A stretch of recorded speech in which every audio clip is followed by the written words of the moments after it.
The Galactic Conservation Station orbited the violet gas giant of Thelos 9, a sanctuary for endangered species from across 15 star systems. Within its gleaming corridors, xenobiologists from a dozen different worlds worked tirelessly to preserve the universe's most precious creatures, but none had proven as challenging as the Velcaran shadow cub, currently hissing in Containment Bay 7. Edward Chen, the station's only human xenobiologist, stood outside the reinforced glass, studying the small creature with fascination.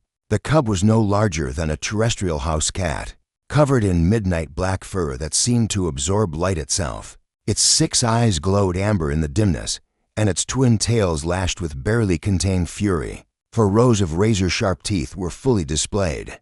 As it growled a sound that resonated at frequencies designed to trigger primal fear. In most sentient species, it's impossible, chittered Dr. Zalvos, the station's Crixian lead biologist. Their mantis-like form trembled slightly as they backed away from the glass. 3 of our handlers are in medical. The cub attacks anyone who approaches. We may have to sedate it permanently. That seems extreme, Edward said, frowning. It's just scared. Zalvos' compound eyes widened.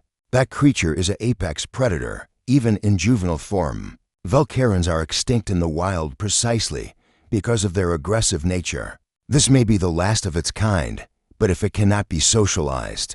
The implication hung heavy in the recycled air. Edward watched the cub pace its enclosure, tiny claws clicking on the metal floor.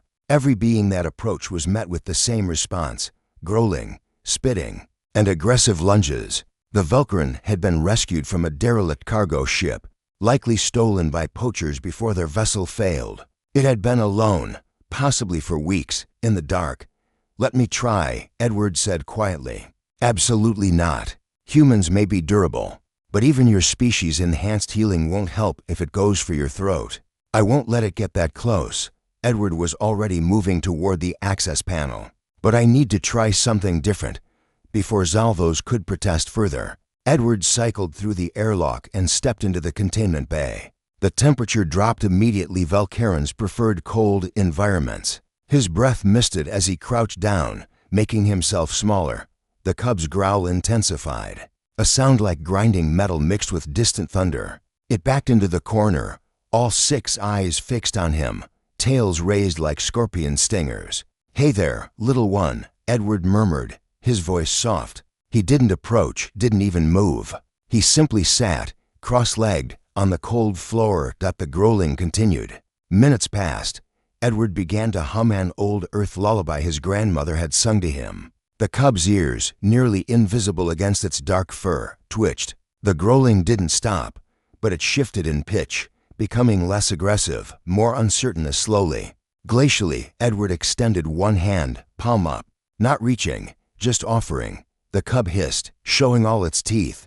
I know, Edward said gently. Everyone's scary. Everything's scary. But you're safe now. I promise. More minutes crawled by. Edward's legs were going numb from the cold and the position, but he didn't move. Outside the glass, he could see Zalvos pacing anxiously, along with Amelia Torres, the station's human administrator, her face pressed against the observation window. Then something shifted.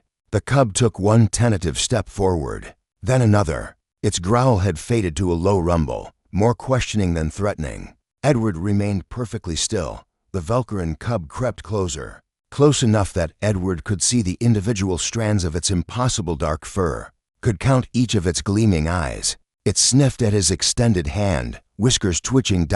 And then, moving on pure instinct, the same instinct that had led humans to befriend wolves millennia ago, to reach out to creatures that by all logic should be feared. Edward gently booped the cub on its small, triangular nose. The effect was instantaneous and electric. The cub froze.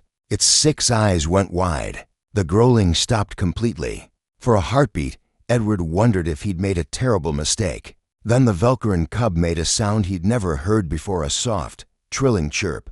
It pressed its nose forward against his finger, demanding another boop. Edward obliged, tapping the tiny nose again. The cub's tails began to vibrate with what could only be pleasure. It bumped its entire head against his hand, chirping insistently.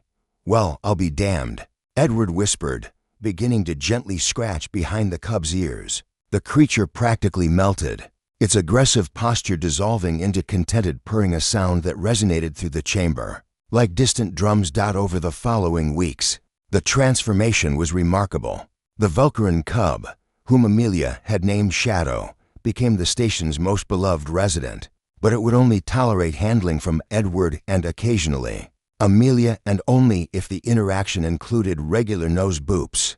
The cub would sit by the observation window whenever Edward was away, those 6 amber eyes tracking his movements throughout the station.